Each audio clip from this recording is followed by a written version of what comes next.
Hi, my name is Chris Matheny. I'm the Historic Site Manager at the Ohio State House. And today, I'm at Logan Elm State Memorial in Pickaway County, Ohio. This historic site was dedicated in 1912 to preserve the memory of Chief John Logan and commemorate his most eloquent speech made here on October 26, 1774, at the end of Lord Dunmore's War. Chief Logan's speech came on the eve of the American Revolution.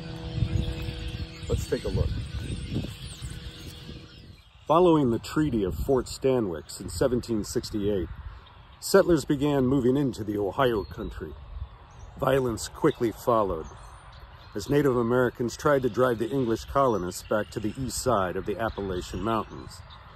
Lord Dunmore's War is a designation that is applied to a series of bloody hostilities between the frontier population of Pennsylvania and Virginia and the Native Americans living in the Ohio country in the year 1774. One of the more infamous attacks was on Chief John Logan's family by a group of Virginia hunters led by Daniel Greathouse. Logan swore revenge in retaliation for the massacre of his family and led several raids on the settlers. Attacks and atrocities were committed by both sides in a back-and-forth manner that literally kept the frontier in flames. In August of 1774, Lord Dunmore, Royal Governor of Virginia, raised an army of Virginians to carry the war deep into the Ohio country. On October 10, 1774, the Shawnee Chief Cornstalk led a combined force of Ohio tribes against the army of Virginians at the Battle of Point Pleasant at the confluence of the Kanawha and Ohio rivers. Despite destroying 1/5 of this wing of Lord Dunmore's forces, the Indians retreated back to Cornstalk's town, which was located about a quarter-mile north of this location. Lord Dunmore's army followed and took up positions near the town, leaving the Native Americans with the choice of continuing to fight or make peace. On October 20th, 1774, peace was made near Cornstalk's town. Not present at the negotiations was Chief John Logan of the Seneca Nation. It was felt that without his influential acceptance, peace would not last. To resolve this dilemma, Lord Dunmore sent 3 of his scouts, Simon Girty, Joseph Nicholson, and Simon Kenton, to Logan's camp beneath a huge elm tree on the banks of Congo Creek. This is Congo Creek today. Logan's camp was just a little further north.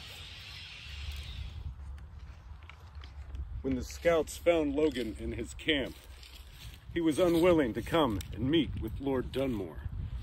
However, he did agree to dictate a message that could be carried to him. It is reported that this was the location of the elm tree that Logan gave his famous speech. Simon Girty, who had lived among the Seneca, most likely translated Logan's words.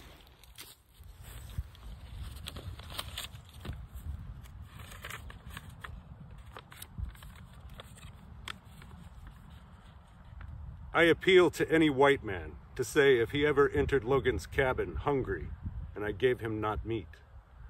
If he ever came cold or naked, and I gave him not clothing. During the course of the last long and bloody war, Logan remained idle in his tent, an advocate for peace. Nay, such was my love for the whites that those of my own country pointed at me as I passed and said, "Logan is the friend of the white man." I had even thought to have lived with you, but for the injuries of one man, Colonel Cressup. This last spring, in cold blood and unprovoked, murdered all the relatives of Logan, not sparing even my women and children. There runs not a drop of my blood in the veins of any living creature. This called on me for revenge. I have sought it. I have killed many. I have fully glutted my vengeance. For my country, I rejoice at the beams of peace. But do not harbor the thought that mine is the joy of fear. Logan never felt fear. He will not turn on his heel to save his life. Who is there to mourn for Logan? Not one. Thank you for coming on this journey with me today to explore Logan State Memorial. It's just outside of Circleville, Ohio, in Pickaway County, in the area that was known as the Pickaway Plains. Just north of us is Cornstalk's old town. Lots of history in this peaceful and tranquil section of the Ohio country.